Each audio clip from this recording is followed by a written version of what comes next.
هنرتب دوري الأبطال من حيث الأمتع فيهم. 2008 2009 برشلونة، ممكن نحط رقم 7. الدوري الإنجليزي أرسنال 2004 2003، ممكن نحطه رقم 3 عشان دوري لا هزيمة. تشيلسي البريمير ليج 2005 2004 كان جامد برضو، ممكن نحطه رقم 6. دوري الأبطال انتر صراحة 2010 2009 جامد، ممكن نحط رقم 5.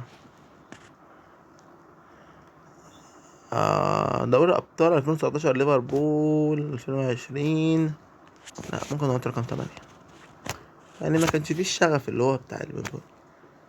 دوري أبطال تشيلسي 2000 ولا ده ميونخ، ممكن نحط رقم 4، فيها كان موسم تقيل أول بايرن ميونخ.